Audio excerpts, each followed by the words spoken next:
when Amelia Nash accepted a last-minute lunch invitation from her college roommate at the Ashford estate. She expected gossip, and perhaps a tour of the sprawling mansion where her friend now worked as an event coordinator, not to be mistaken for a mental health professional tasked with healing a brooding billionaire. The mix-up happened so fast that Amelia barely had time to process it.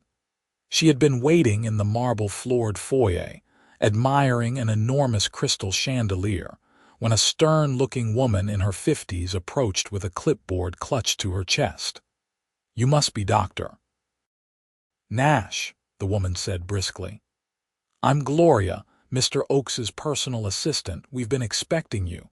He's been rather difficult this morning, but I trust you can handle that. Your credentials came highly recommended."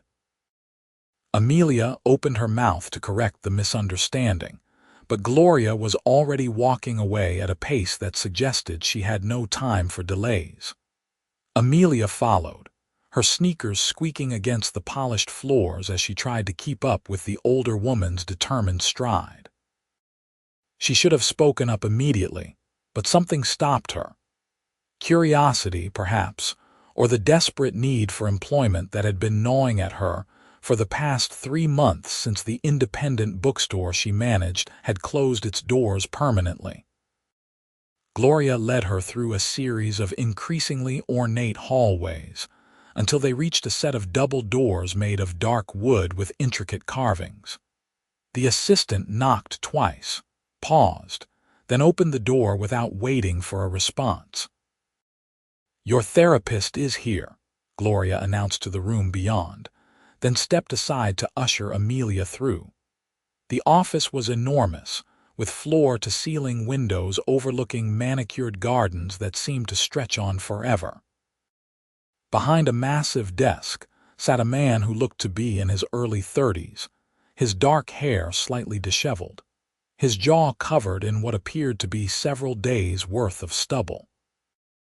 He wore an expensive-looking shirt with the sleeves rolled up to his elbows, and his green eyes had dark circles beneath them that spoke of sleepless nights. Harrison Oakes looked up from the papers scattered across his desk, and Amelia felt her breath catch slightly.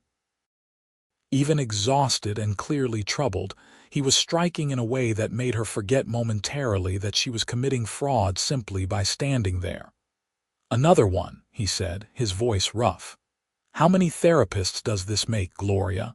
8, 9, 10, Gloria replied without emotion. "And Dr. Nash comes with exceptional references.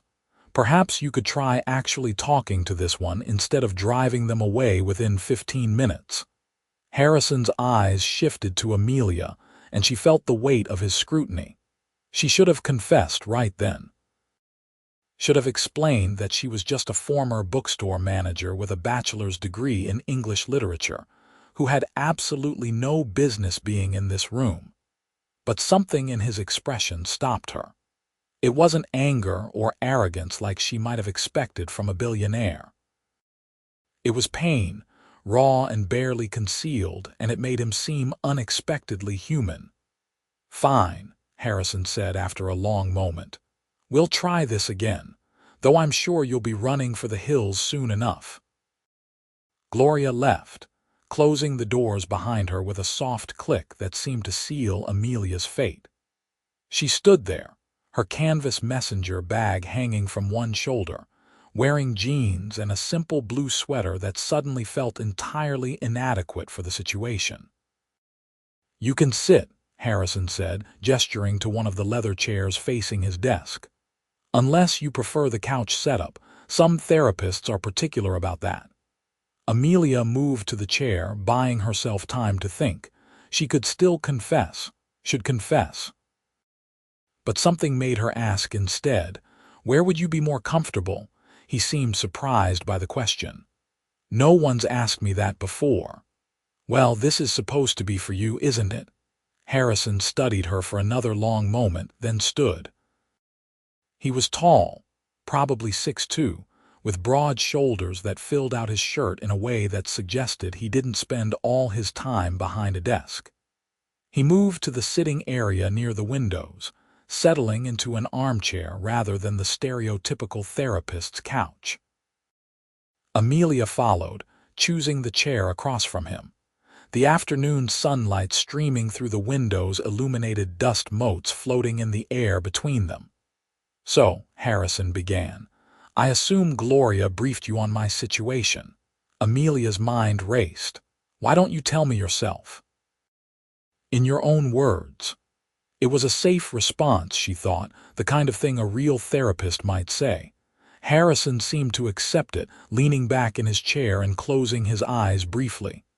"6 months ago, I was in a car accident," he said. "A bad one. My business partner and best friend, Marcus, was driving. He died on impact. I walked away with barely a scratch." He opened his eyes, and the pain in them was so acute that Amelia felt her chest tighten. "Everyone keeps telling me how lucky I am, how grateful I should be. But all I can think about is that Marcus had a wife and a 2-year-old daughter, and I'm the one who suggested we take that route home because it would be faster." The words hung in the air between them, heavy with guilt and grief. Amelia forgot about her deception for a moment, forgot about everything except the very real suffering of the man sitting across from her. "That's a tremendous weight to carry," she said softly. "The other therapists kept trying to convince me it wasn't my fault," Harrison continued. "They'd cite statistics about accidents, talk about survivors' guilt like it was just another checkbox in a diagnosis. But it feels like my fault. How am I supposed to just get over that?" Amelia thought about her response carefully. She wasn't a therapist, but she was a human being who had experienced loss. Her father had passed away from cancer when she was 23, and she remembered the complicated tangle of emotions that had followed. "Maybe you're not supposed to get over it," she said. "Maybe that's not the point." Harrison looked at her sharply. "Every other therapist has spent our sessions trying to convince me to move on, to let it go." "I didn't say you shouldn't heal," Amelia clarified, speaking from instinct rather than training. "But maybe healing doesn't mean forgetting or stop feeling guilty. Maybe it means learning to live with what happened while still honoring your friend's memory." Something shifted in Harrison's expression. It wasn't happiness or relief, but it was a slight easing of the rigid tension he'd been holding in his shoulders.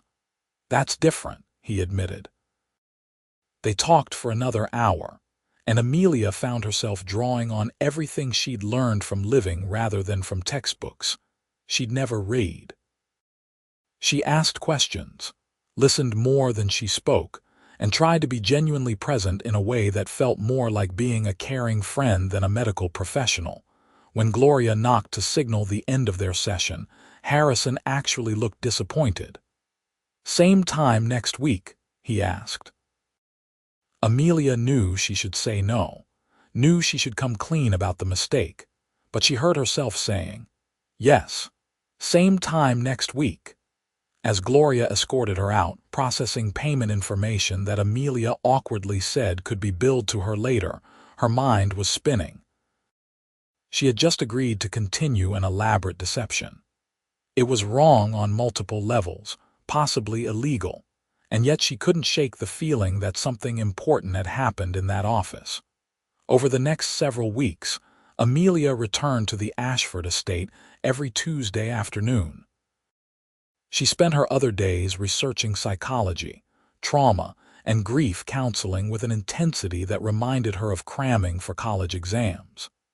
She read articles, watched documentaries, and even attended a free grief support group to better understand what Harrison might be experiencing. Their sessions developed a rhythm. Harrison would talk about Marcus, about the company they'd built together from nothing into a billion-dollar real estate empire, about the guilt that woke him at 3 in the morning.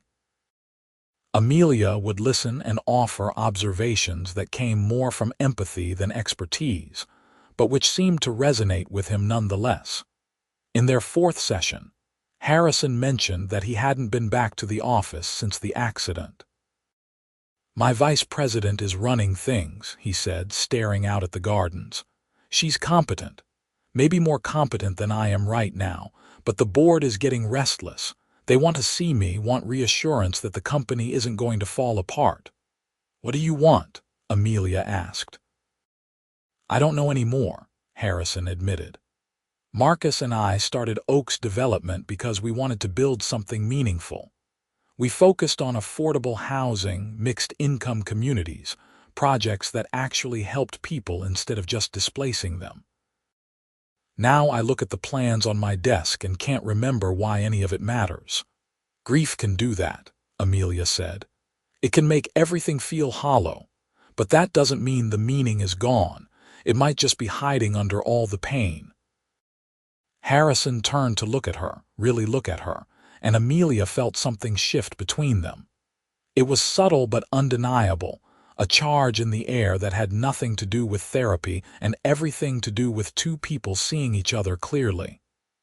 You're different from the others, he said. You don't talk like a therapist. Amelia's heart stuttered. What do I talk like? Like a real person, Harrison said. Like someone who actually gives a damn. The moment stretched between them, and Amelia had to look away first, afraid of what he might see in her eyes. By their 7th session, Harrison had started to change. The dark circles under his eyes had lightened. He'd shaved and was dressing more carefully. He talked about visiting Marcus's widow, Emily, and their daughter, Sophie. The conversations had been hard but necessary, and Emily had told him something that seemed to lift a bit of the weight he'd been carrying. She said Marcus wouldn't want me to stop living, Harrison told Amelia. She said he talked about me all the time, about our plans and dreams, and that the best way to honor him would be to keep building the things we'd envisioned together. How did that feel to hear? Amelia asked. Like permission, Harrison admitted. Permission I didn't think I deserved, but maybe needed anyway. He'd also started going back to the office a few days a week, easing back into his responsibilities. He told Amelia about a new project they were planning, a community center in a neighborhood that desperately needed resources. We're naming it after Marcus, Harrison said, and for the first time since Amelia had met him, she saw something close to peace in his expression. They were making real progress, which made Amelia's deception feel both more justified and more terrible. She was helping him, truly helping him, but the foundation of their relationship was built on a lie. The guilt gnawed at her, especially as she found herself looking forward to their Tuesday sessions with an eagerness that had nothing to do with professional interest and everything to do with Harrison himself. She was falling for him, she realized with growing dismay. Falling for his quiet strength, the way he carried his grief with dignity, the moments of dry humor that surfaced as he began to heal. She noticed details about him that had nothing to do with therapy. The way he rolled his shirt sleeves to exactly the same point on each forearm, the small scar on his left eyebrow that she desperately wanted to ask about, the way his whole face changed when he smiled, which was happening more and more often. It was during their 10th session that everything became more complicated. Harrison had been talking about returning to the gym, to the routines that had kept him grounded before the accident. Then he paused and said, I want to thank you properly, for everything you've done. Would you have dinner with me? Amelia's stomach dropped. Dinner? I know it's probably against some rule or another, Harrison said quickly, but I'd like to get to know you outside of these sessions, not as my therapist, just as Amelia. Every ethical alarm bell was ringing in Amelia's head, but for all the wrong reasons. She couldn't date him because she'd been lying to him for months, because every moment of trust he'd placed in her had been based on false credentials and a misunderstanding she'd deliberately perpetuated. I don't think that's a good idea, she managed to say. Harrison's face fell slightly, but he nodded. I understand, professional boundaries, I shouldn't have asked. It's not that I don't want to, Amelia said before she could stop herself. It's complicated. Complicated how this was it. The moment she should have confessed everything. But looking at him, at the openness in his expression that had taken weeks to cultivate, she couldn't bring herself to destroy it. I just need some time to think about it, she said instead, hating herself. That night, Amelia couldn't sleep.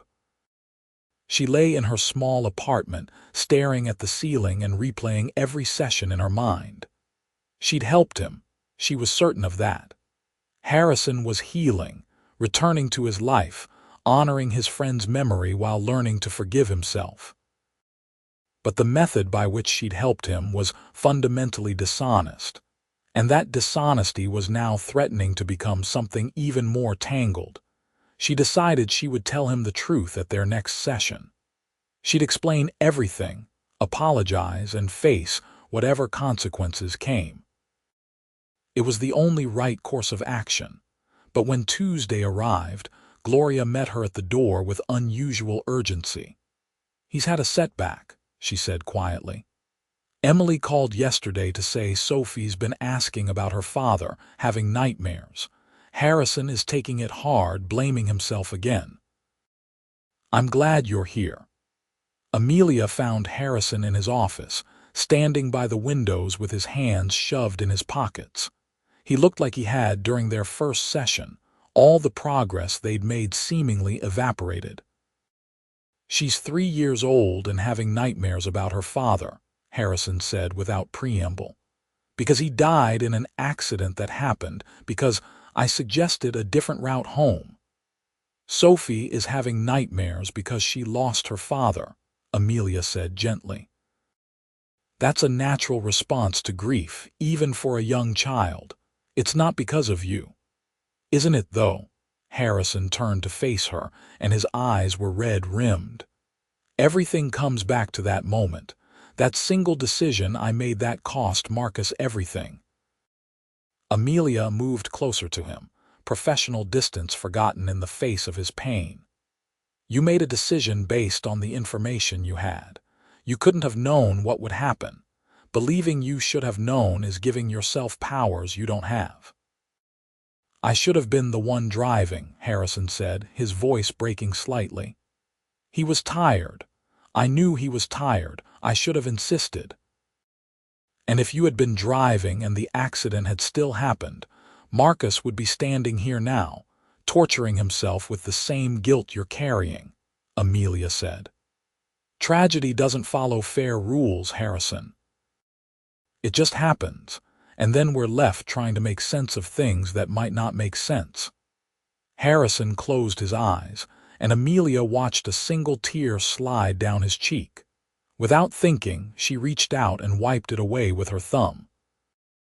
The gesture was too intimate, crossing every boundary she'd already demolished, but she couldn't stop herself. Harrison's eyes opened and he caught her hand, holding it against his face. "How do you always know what to say?" "I don't," Amelia whispered, her heart racing. "I'm just trying to help." They stood like that for a long moment, connected by her hand on his face and the intensity of emotion flowing between them. Then Harrison lowered her hand but didn't let go, his fingers intertwining with hers. "Amelia," he said, "I know I asked about dinner and you needed time to think. I don't want to pressure you, but I need you to know something. These sessions, talking to you, it's been the only thing keeping me grounded. But somewhere along the way, it became more than that. I look forward to Tuesdays not just because I need therapy, but because I get to see you." Amelia's chest felt tight. She should pull away, should confess, should do anything except what she did next, which was squeeze his hand back and say, "I look forward to Tuesdays too." The moment was broken by a knock on the door.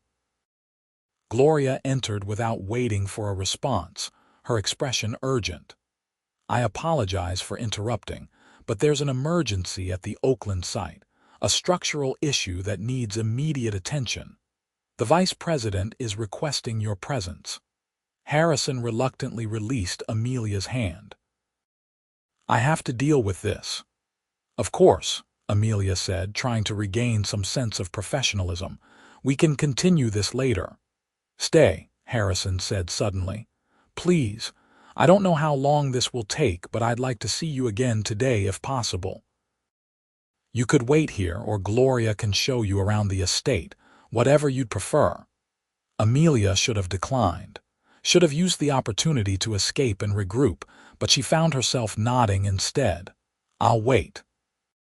After Harrison left with Gloria, Amelia sank into one of the chairs and put her head in her hands. What was she doing? She was in so far over her head that she couldn't even see the surface anymore. She'd not only continued the deception, but was now apparently developing a mutual attraction with Harrison that threatened to complicate everything beyond repair. She spent the next hour wandering the estate, trying to clear her head. The grounds were beautiful, with gardens that transitioned from formal to wild, a small lake with swans gliding across its surface, and stone pathways that seemed designed for contemplative walks. She understood why Harrison had retreated here after the accident. It felt removed from the world, a place where grief could be processed without intrusion. She was sitting on a bench overlooking the lake when her phone rang. It was her former roommate, Jessica, the one who'd originally invited her to the estate for lunch all those weeks ago. "Amelia. I'm so sorry I had to cancel that day. The event I was coordinating went completely sideways, but I'm free now if you want to reschedule. We could meet at the estate again and I could actually show you around this time." Amelia's stomach dropped.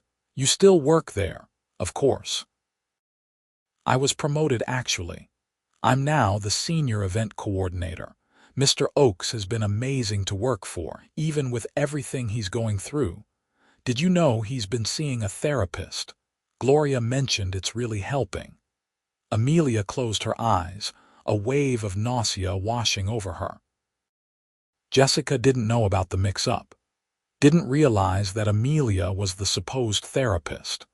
But that also meant Jessica could appear at any moment and inadvertently reveal Amelia's true identity and purpose for being at the estate that first day. "Jessica, I need to tell you something," Amelia began, but her friend was still talking.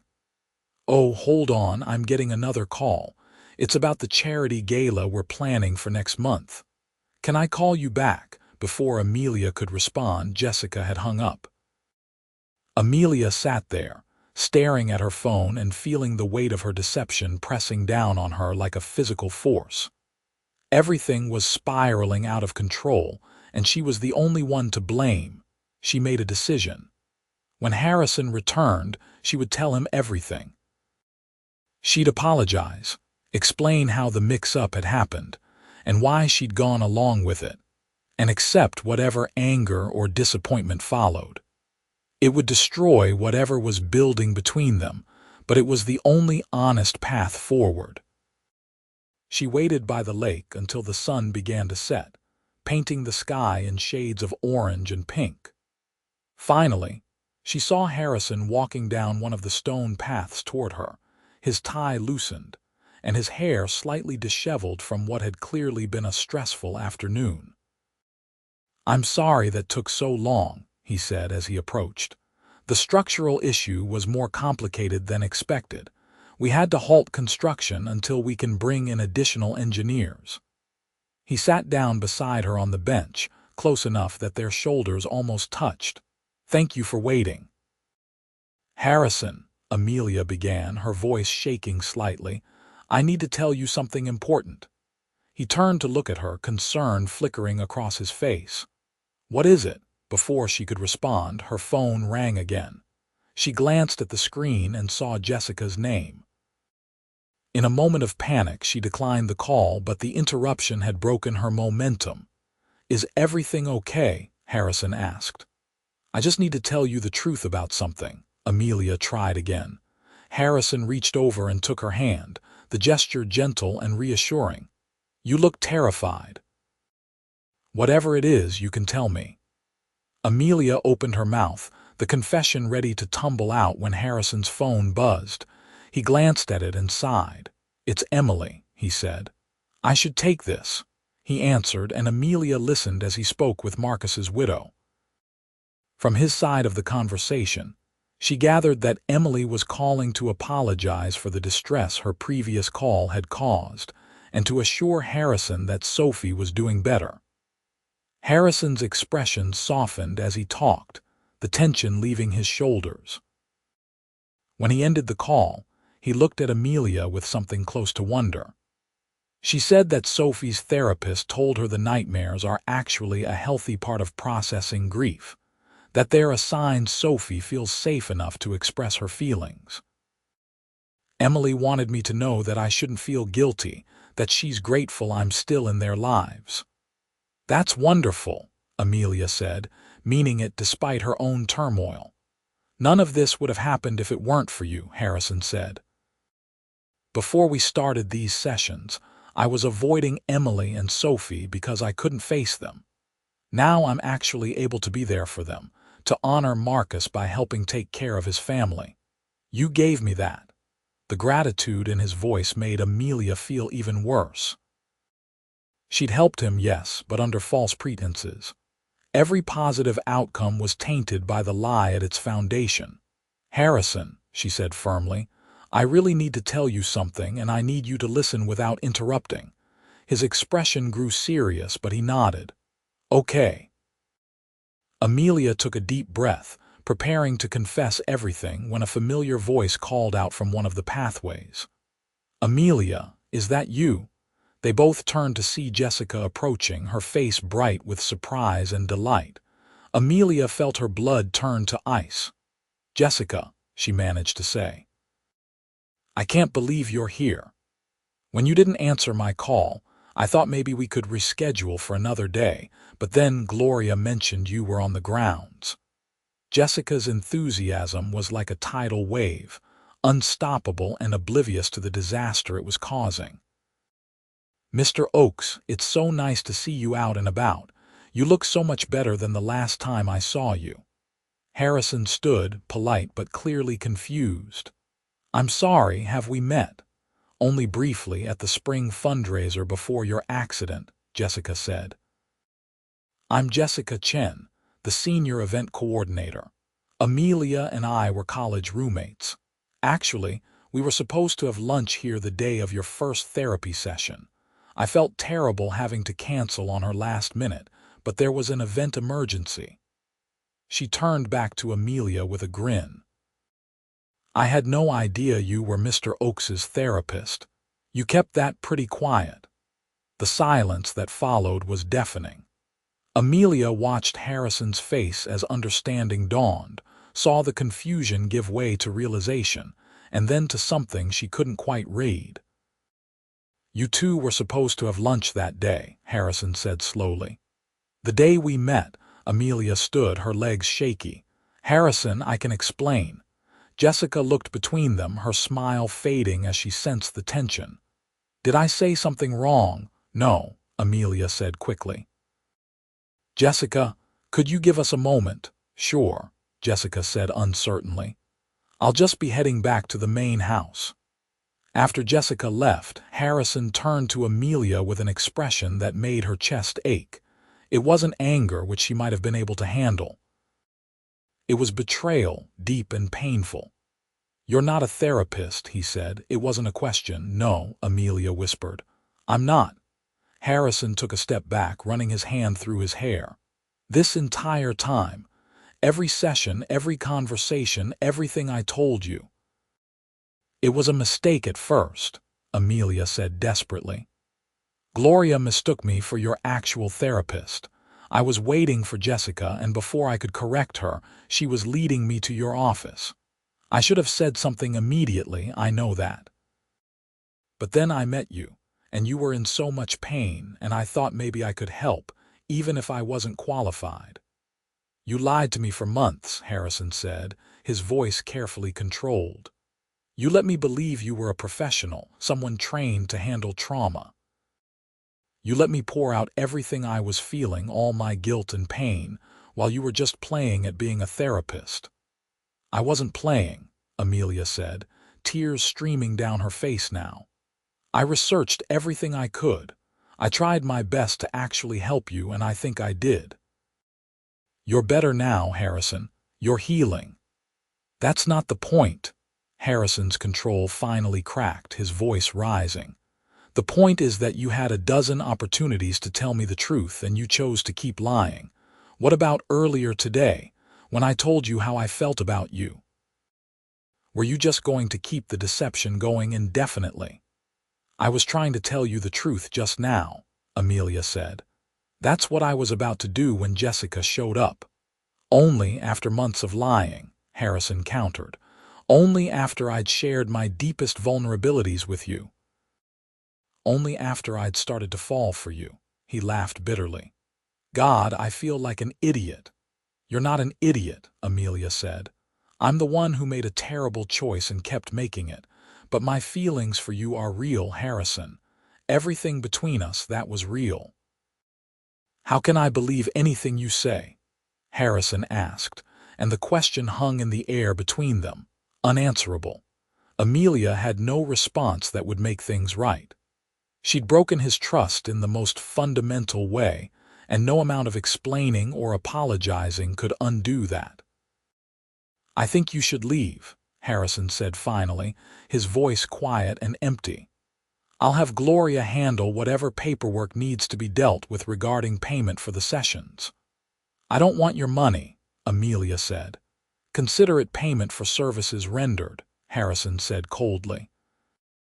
"Even if those services were fraudulent." The word felt like a slap. Amelia wanted to argue, to fight for what they'd built together, but she knew she had no right. She'd forfeited that right the moment she'd walked into his office and allowed him to believe she was someone she wasn't. "I'm sorry," she whispered. "For what it's worth, I'm truly sorry." Harrison didn't respond.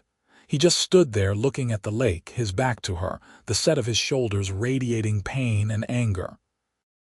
Amelia waited for a moment, hoping he might turn around, might give her some sign that forgiveness was possible.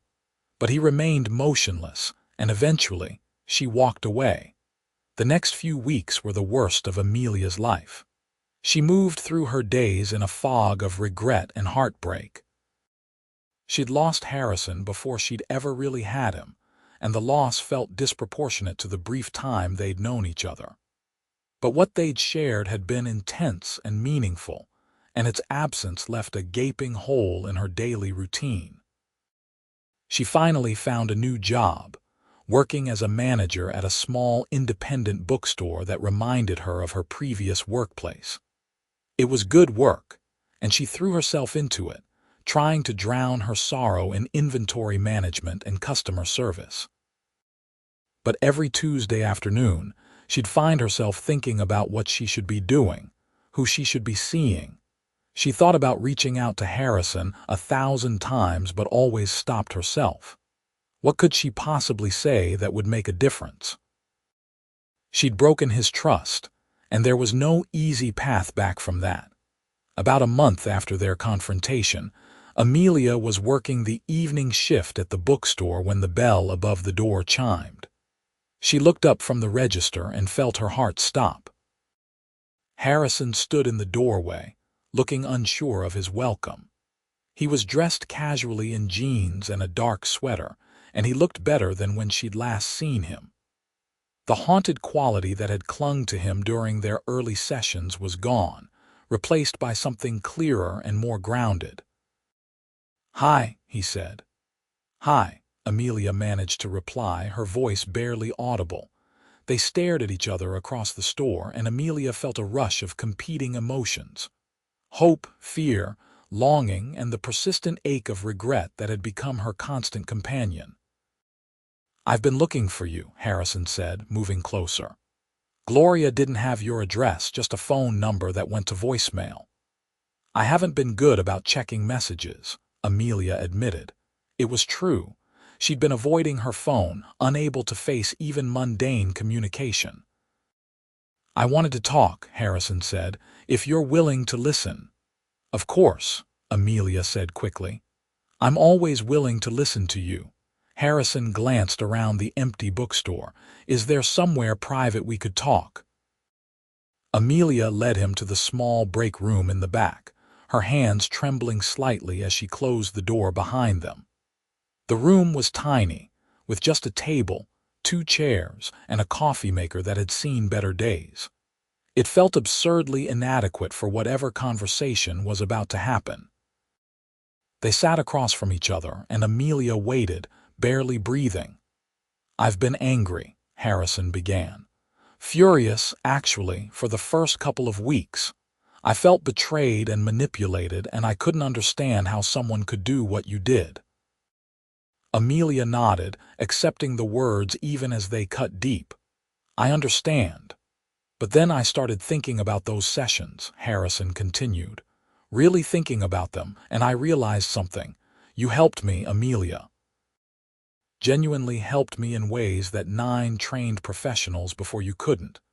Was that luck? Maybe partially, but I think it was also because you cared.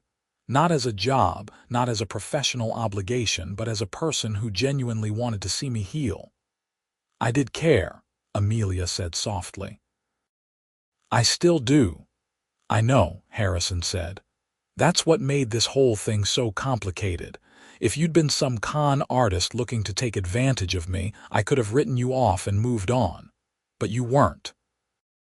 You were someone who made a mistake and then kept making it because you thought you were helping." "That doesn't excuse what I did," Amelia said. "No, it doesn't," Harrison agreed. "But I've spent the last month talking to my actual therapist, a very competent woman named Dr. Reeves that Gloria finally convinced me to see, and working through what happened between us. And I've come to realize that I need to decide what matters more, the method by which you helped me, or the fact that you did help me." Amelia's heart was beating so hard she thought Harrison might be able to hear it. "What did you decide?"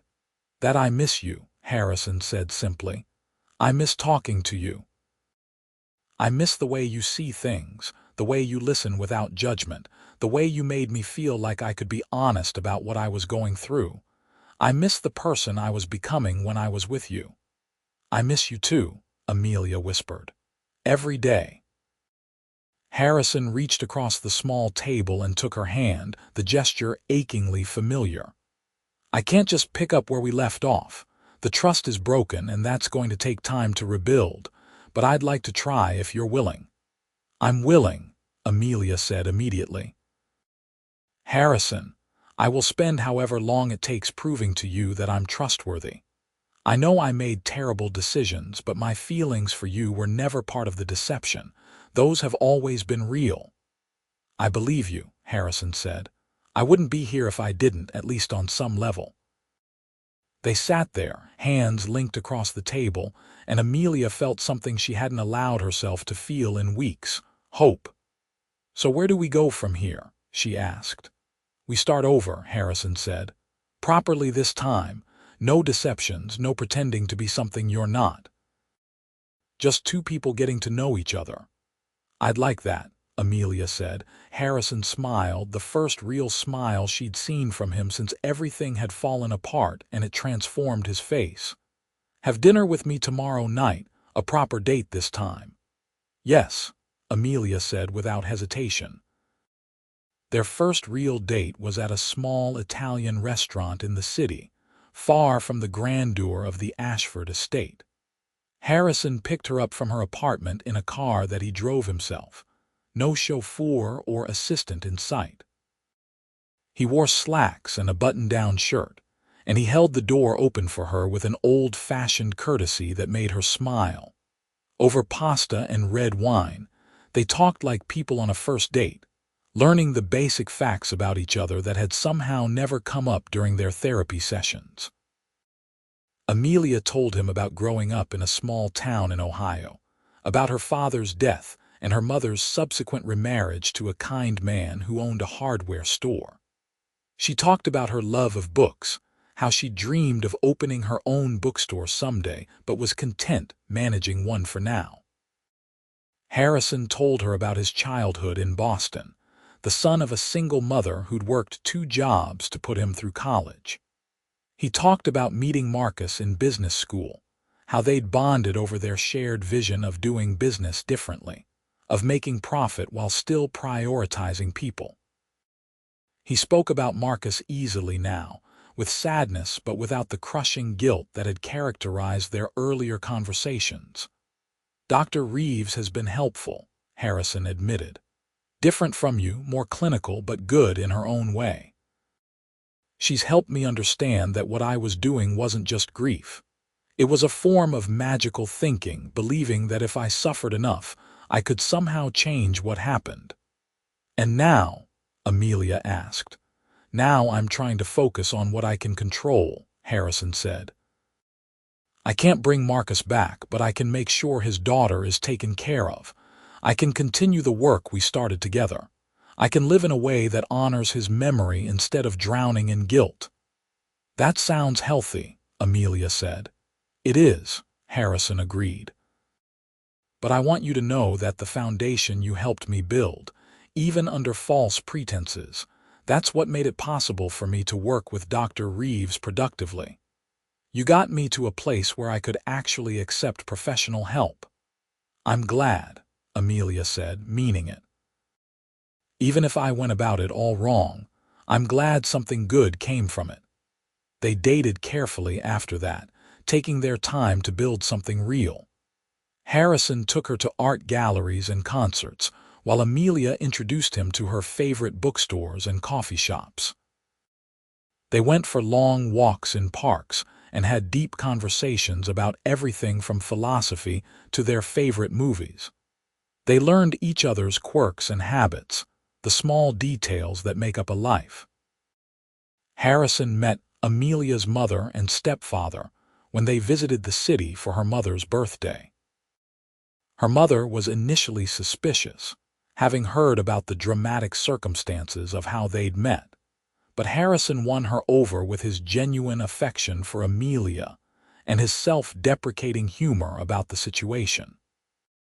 "So you're the billionaire my daughter accidentally catfished," her stepfather, Robert, said over birthday cake. "I prefer to think of it as unorthodox therapy," Harrison replied with a grin. Amelia brought Harrison to the bookstore often, and he became a regular fixture, sitting in the corner armchair with whatever book she recommended, looking up occasionally to watch her work with an expression that made her heart race. 3 months into their relationship, Harrison invited Amelia to accompany him to the opening ceremony for the Marcus Chen Community Center. It was a beautiful facility with a gym, computer lab, art studios, and meeting rooms available free to neighborhood residents. Emily was there with Sophie, who was now 4 and full of energy. She ran up to Harrison with her arms outstretched, and he scooped her up with practiced ease. "Uncle Harrison," Sophie exclaimed, "Mommy says Daddy would be proud of this building." "He would be," Harrison agreed, his voice thick with emotion. "Your daddy was the best person I knew." Later, as they toured the center, Emily pulled Amelia aside. "Thank you," Emily said quietly. "For what?" Amelia asked, surprised. "For helping bring him back to us," Emily said. "I know the situation was complicated, and I won't pretend to understand all the details. But I know that after your session started, Harrison finally became present in our lives again. Sophie needed that. I needed that." "I'm glad I could help," Amelia said, feeling the familiar pang of guilt mixed now with genuine satisfaction at the outcome. "He's happier now than I've seen him since the accident," Emily continued. "That's because of you too, I think. Marcus would have liked you. He always said Harrison needed someone who could see past the serious exterior to the good man underneath." That night, after the ceremony, Harrison took Amelia back to the Ashford estate for the first time since everything had fallen apart. They walked the grounds as the sun set, following the stone paths to the lake where they'd had their confrontation months before. "I've been thinking about selling this place," Harrison said as they sat on the bench overlooking the water. Really? Amelia was surprised. Why? It was my retreat after the accident, a place to hide from the world while I fell apart, Harrison explained. But I'm not that person anymore. I don't need to hide. This estate should belong to someone who can appreciate it, maybe a family who can fill it with life. Where would you live? Amelia asked. I have a penthouse in the city that I've barely used, Harrison said. Or I could find something new, something that feels more like a home and less like a fortress. He turned to look at her, taking both her hands in his. I want to build a life, Amelia. A real life, not just an existence I'm moving through, and I want to build it with you if you'll have me. Harrison, Amelia breathed. I know it's fast, he continued, and I know we're still rebuilding trust, but I'm sure of this, sure of us, in a way I've never been sure of anything. You saw me at my worst and didn't run away. You helped me heal even when you had no real right to be in that position. And now, knowing who you really are, I love you even more. I love you too, Amelia said, tears streaming down her face. I have for months, even when I knew I shouldn't, even when I knew it was complicated. They kissed then, properly and thoroughly, with all the pent-up emotion of months of longing and uncertainty finally finding release. When they finally pulled apart, both breathless, Harrison rested his forehead against hers. Move in with me, he said. Not here, somewhere new that can be ours. Help me figure out what a normal life looks like. Yes, Amelia said, laughing through her tears. Absolutely yes. They took their time finding the right place, eventually settling on a brownstone in a quiet neighborhood halfway between the bookstore and Harrison's office. It had high ceilings and big windows, built-in bookshelves that Amelia immediately fell in love with, and a small garden in the back that Harrison insisted on learning to maintain himself. Moving in together revealed new dimensions of their relationship. Harrison was meticulous about his morning routine and could spend an absurd amount of time selecting the right tie. Amelia hoarded books in every room and sang off-key while cooking. They navigated these discoveries with humor and patience, learning to compromise and accommodate each other's quirks. Harrison continued seeing Dr. Reeves monthly, no longer for acute trauma treatment, but for what he called mental health maintenance. Amelia respected the boundary of those sessions, never asking for details, but always being available if Harrison wanted to discuss anything afterward. Work continued to go well for both of them.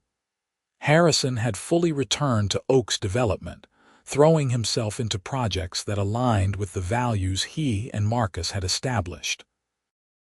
Amelia was promoted to general manager at the bookstore, with increasing responsibility for buying decisions and community programming. One evening, about a year after they'd moved in together, Harrison came home from work with an unusual expression on his face. What is it?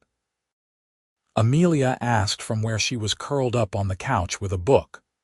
Emily is engaged, Harrison said, to a teacher at Sophie's preschool.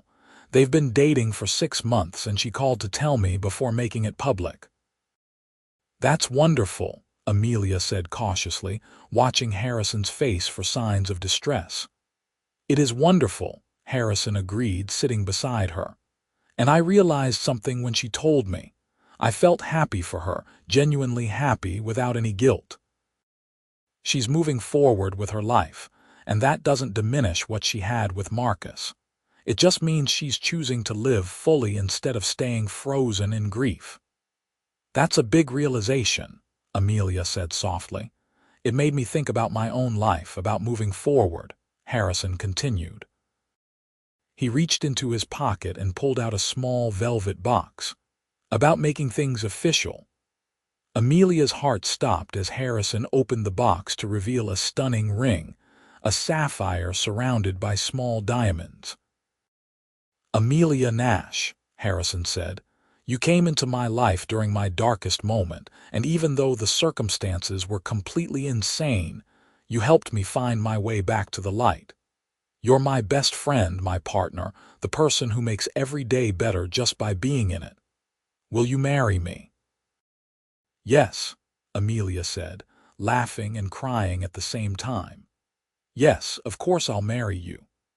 Harrison slipped the ring onto her finger and they held each other close, both marveling at how something that had started so wrongly had somehow become so incredibly right. They were married 6 months later in a small ceremony at the Marcus Chen Community Center, surrounded by close friends and family. Emily and Sophie were there, with Sophie serving as flower girl alongside Emily's new stepdaughter. Jessica was one of Amelia's bridesmaids, having long since forgiven her role in the Great Revelation, and finding the whole story incredibly romantic in hindsight. Amelia's mother cried throughout the ceremony, while Robert beamed with pride. Harrison's mother, a practical woman with her son's same green eyes, told Amelia that she'd never seen Harrison so happy, and that she considered Amelia the best thing that had ever happened to him. Dr. Reeves attended as a guest, having given Harrison her blessing on the relationship months before. She and Amelia had a brief, slightly awkward conversation in which the therapist acknowledged that, while Amelia's methods had been unorthodox and ethically questionable, the outcome had been positive. "Though I wouldn't recommend it as a general approach to therapy, Dr. Reeves added with a wry smile. "Noted," Amelia replied, grinning. Their vows were simple but heartfelt. Harrison promised to always be honest, to continue working on himself, and to love Amelia for exactly who she was. Amelia promised the same, adding that she would never again pretend to be someone she wasn't, and that from this day forward, everything between them would be built on complete truth. When the officiant pronounced them married, the community center erupted in applause. As they walked back down the aisle hand in hand, Amelia caught sight of a photo on the wall, a picture of Marcus Chen at the center's groundbreaking ceremony, his smile wide and genuine. She felt Harrison's hand tighten around hers, and she knew he'd seen it too. "He would have loved this," Harrison whispered. "I think he does," Amelia whispered back. Their married life settled into a comfortable rhythm. Harrison eventually sold the Ashford estate to a family with 5 children who transformed it from a lonely fortress into a home full of noise and life. He kept in touch with Gloria, who had retired with a generous pension, and now spent her time volunteering at the community center. Amelia finally opened her own bookstore, a cozy space specializing in psychological memoirs and self-help books, with a small section dedicated to grief and healing. Harrison was her first investor, though she insisted on paying him back with interest once the store became profitable, which it did within 2 years. They maintained their relationship with Emily and Sophie, watching as Sophie grew from a preschooler into a bright, thoughtful child who loved reading as much as Amelia did. Emily's new husband, David, fit seamlessly into their extended family, and soon there was another baby, a little boy they named Marcus.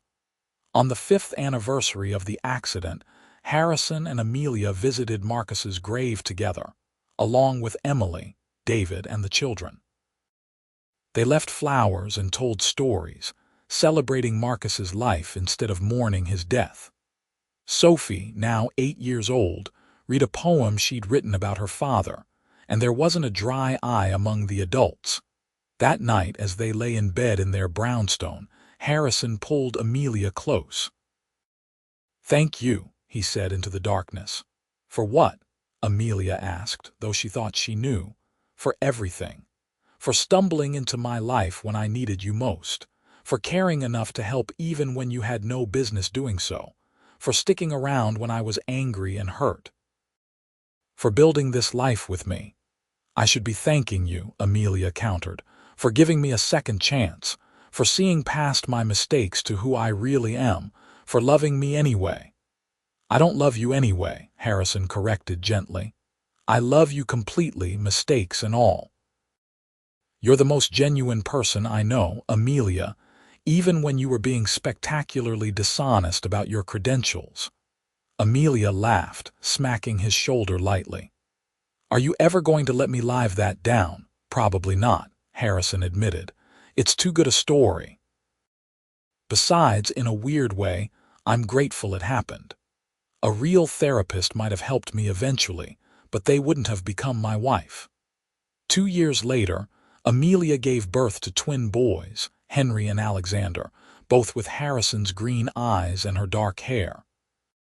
Becoming parents was an adventure that brought new challenges and deeper joy than either had imagined possible. Harrison proved to be a devoted father, approaching parenthood with the same thoughtful intensity he brought to everything else. On particularly difficult nights, when both twins were crying and exhaustion made everything feel impossible, Harrison and Amelia would laugh about the absurdity of it all. "Remember when you thought pretending to be a therapist was complicated?" Harrison would say. "Remember when you thought your biggest problem was survivor's guilt?" Amelia would counter. But even in the chaos of early parenthood, their connection remained strong. They made time for weekly date nights, for long conversations after the twins were asleep, for the small gestures of affection that kept their relationship vital and alive. Sophie, now a teenager, babysat sometimes, displaying a natural gift with children that reminded everyone of her father's warm personality. She'd grown close to Amelia over the years, often coming to the bookstore to help with events or just to talk about the books she was reading. One day, when Sophie was 15, she asked Amelia about how she and Harrison had met. Amelia, with Harrison's permission, told her the whole truth, including the deception and the complicated path that had led them to where they were now. Sophie listened carefully, then said, "So you helped him heal even though you weren't supposed to?" "I tried to help," Amelia corrected, "though I went about it the wrong way. But it worked," Sophie pointed out, "and now you have this whole life together." "Sometimes I think about how different things might have been if you just told him the truth right away. Maybe he would have sent you away and you never would have gotten together. Maybe everything would be different." "That's possible," Amelia admitted. "Though I'd never recommend my approach to anyone else. I got incredibly lucky that Harrison was willing to forgive me." "I think it was more than luck," Sophie said wisely. "I think you two were meant to find each other, even if it happened in the weirdest way possible." As the years passed, that strange beginning became a treasured part of their story, something they could look back on with a mixture of humor and gratitude. They'd built something real from a foundation of mistakes and misunderstandings, proving that sometimes the messiest starts could lead to the most beautiful endings. Harrison continued to thrive professionally, with Oak's Development becoming a leader in ethical real estate development. He gave talks at business schools about doing well while doing good, always mentioning Marcus and the values they'd established together. The company created a scholarship fund in Marcus's name, helping young entrepreneurs from underprivileged backgrounds pursue their dreams. Amelia's bookstore expanded to include a small cafe and a robust online presence. She hosted support groups for people dealing with grief and loss, though she was always careful to make clear she wasn't a therapist and encouraged people to seek professional help. The store became a community hub, a place where people could find not just books but connection and understanding. On their 10th wedding anniversary, Harrison surprised Amelia with a trip back to the Ashford estate, which they'd arranged to visit by permission of its current owners. They walked the grounds together, hand in hand, marveling at how the place had changed. The formal gardens had been transformed into play areas and vegetable patches. The lake still had swans, but now there was also a small dock with kayaks. The office where they'd first met was now a homework room for the family's children, filled with art supplies and whiteboards covered in math equations. "It's better this way," Harrison said as they stood looking at the house. "Full of life instead of empty and echoing." "Do you ever regret selling it?" Amelia asked. "Not even a little bit," Harrison said firmly. "This place was where I hid from the world. Our home is where I live in it. Big difference."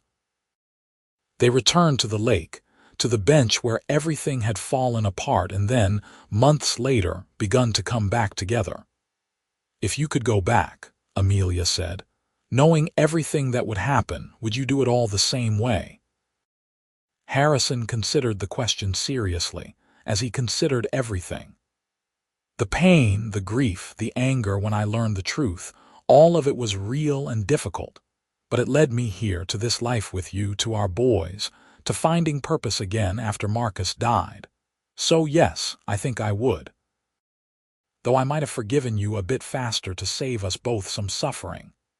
"I would tell you the truth sooner," Amelia said. "Maybe not immediately, but sooner than I did. You deserved honesty." "We both did the best we could with what we knew at the time," Harrison said, pulling her close. "And we learned and grew from our mistakes. That's all anyone can really do." As the sun set over the lake, painting the sky in brilliant shades of gold and purple, they sat together in comfortable silence. They'd come such a long way from that first confused meeting, from the weeks of deception and the painful revelation. They'd built something real and lasting, something that honored both truth and compassion, something that made them both better people. Years continued to pass in that way, full of the ordinary magic of a life well lived. The twins grew into curious, kind boys who loved books as much as their mother and possessed their father's thoughtful nature. Harrison and Amelia watched them navigate childhood with the same care and attention they'd brought to their own relationship. Emily remained a close friend, her own family blending seamlessly with theirs for holidays and celebrations. Sophie went to college to study social work, inspired by her father's compassion and the complicated story of how Harrison had healed. She told Amelia once that she wanted to help people the way Amelia had helped Harrison, though hopefully with proper credentials this time. They'd both laughed at that. The Marcus Chen Community Center thrived, expanding its services and touching countless lives. Harrison remained actively involved, serving on the board and regularly visiting to mentor young entrepreneurs who used the center's resources. Every year on the anniversary of Marcus's death, the center held a celebration of life, focusing not on what had been lost, but on what continued to grow from his legacy. Harrison's relationship with grief evolved over time. It never disappeared completely, which Dr. Reeves had told him was normal and healthy. But it became gentler, less consuming, more like a bittersweet awareness that lived alongside his joy rather than consuming it. He could think of Marcus with sadness, but also with gratitude for the years they'd had together. On particularly significant moments, like when the twins took their first steps, or when Harrison received an award for his company's community development work, he'd feel Marcus's absence acutely. But Amelia was always there, understanding that some grief never fully heals and that was okay. When the twins were 10, Amelia published a memoir about her experience, carefully changing names and details to protect everyone's privacy. It was titled The Accidental Healer and focused on themes of imperfection, forgiveness, and the unexpected ways people come into our lives when we need them most. It became a modest bestseller, and she was invited to speak at book clubs and literary events. Harrison attended every speaking engagement he could, sitting in the audience with obvious pride. During the question and answer portions, someone would inevitably ask if the story was true, and Amelia would smile and say that it was inspired by real events but fictionalized for privacy. Harrison would catch her eye from the crowd, and the look they shared would say everything that words couldn't. Their 20th wedding anniversary approached, and their sons, now teenagers, helped Harrison plan a surprise party. It was held at the community center, which seemed fitting given how intertwined their lives had become with the place. Everyone who mattered was there. Emily and David with their children, including Sophie, who was now a licensed therapist working with trauma survivors. Harrison's mother, still sharp and energetic in her 70s. Amelia's mother and Robert, Dr. Reeves, now retired but still close with Harrison. Jessica and her family, employees from both Oak's development and Amelia's bookstore. The walls were covered with photos documenting their journey. Early pictures of them looking young and slightly uncertain, wedding photos full of joy, the twins as babies and growing through various stages, family vacations and quiet moments at home. It was a life fully lived, captured in images. Harrison gave a speech that made everyone cry, talking about how he'd been lost when Amelia had stumbled into his life, how she'd helped him find his way back, even though she'd had no business doing so, how every day with her had been a gift he'd never take for granted. Amelia responded with her own speech, shorter but no less emotional, about second chances and the kind of love that sees you at your worst and chooses to stay anyway. As they cut into an elaborate cake that the twins had secretly designed, Henry whispered to his brother, "Do you think we'll have a love story as weird as Mom and Dad's?" "I hope not," Alexander whispered back. "I don't think I could pull off pretending to be something I'm not." "But it worked out for them," Henry pointed out.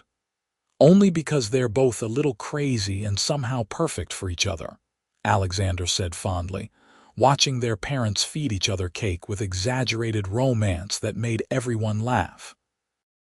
As the party wound down and guests began to leave, Harrison and Amelia found themselves alone in the room that had once been a simple community space, but now bore Marcus's name and legacy. They stood hand in hand, looking at the photos on the walls, the evidence of a life built from the ashes of tragedy and mistakes. "You know what I've been thinking about," Harrison said. "That first day we met, I was so angry at having to see another therapist. I was convinced it was pointless, that no one could help me. And then you walked in, completely unqualified and totally unprepared, and somehow you were exactly what I needed." "Sometimes I still can't believe you forgave me," Amelia admitted. "When I look back at what I did, the deception I maintained, it seems so clearly wrong." "It was wrong," Harrison agreed. "But I've learned that life isn't always about doing everything perfectly. Sometimes it's about trying your best with an impossible situation, making mistakes, and learning to forgive yourself and others." He pulled her closer. "You made a mistake, but you also helped save my life.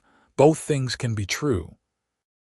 They swayed gently to the music still playing softly in the background, alone in the community center that bore the name of the friend who had brought them together in the most unexpected way. "I love you," Amelia said. "Every single day I'm grateful I walked into that estate for lunch with Jessica." "I love you too," Harrison replied, "even though you're a terrible therapist." "The worst," Amelia agreed, laughing. "But an excellent wife, mother, and partner," Harrison continued, "and that's what really matters." As they drove home that night, the twins asleep in the back seat and the city lights streaming past, Amelia thought about the journey that had brought them here.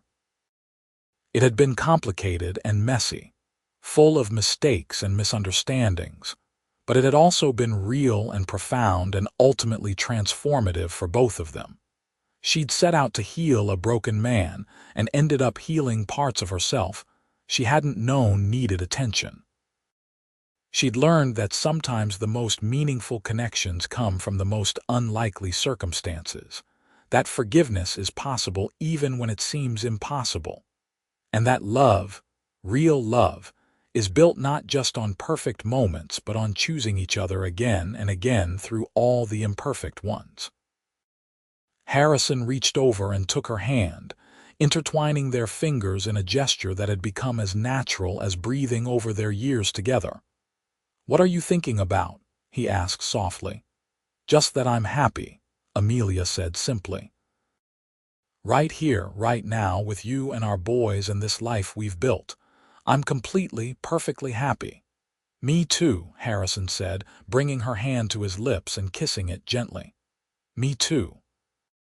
And as they pulled into the driveway of their brownstone, the home they'd created together filled with books and love, and the beautiful chaos of family life, Amelia knew that their story, however unconventionally it had begun, had found its perfect ending. Not because everything was perfect, but because they'd learned to embrace the imperfection and find joy within it, together.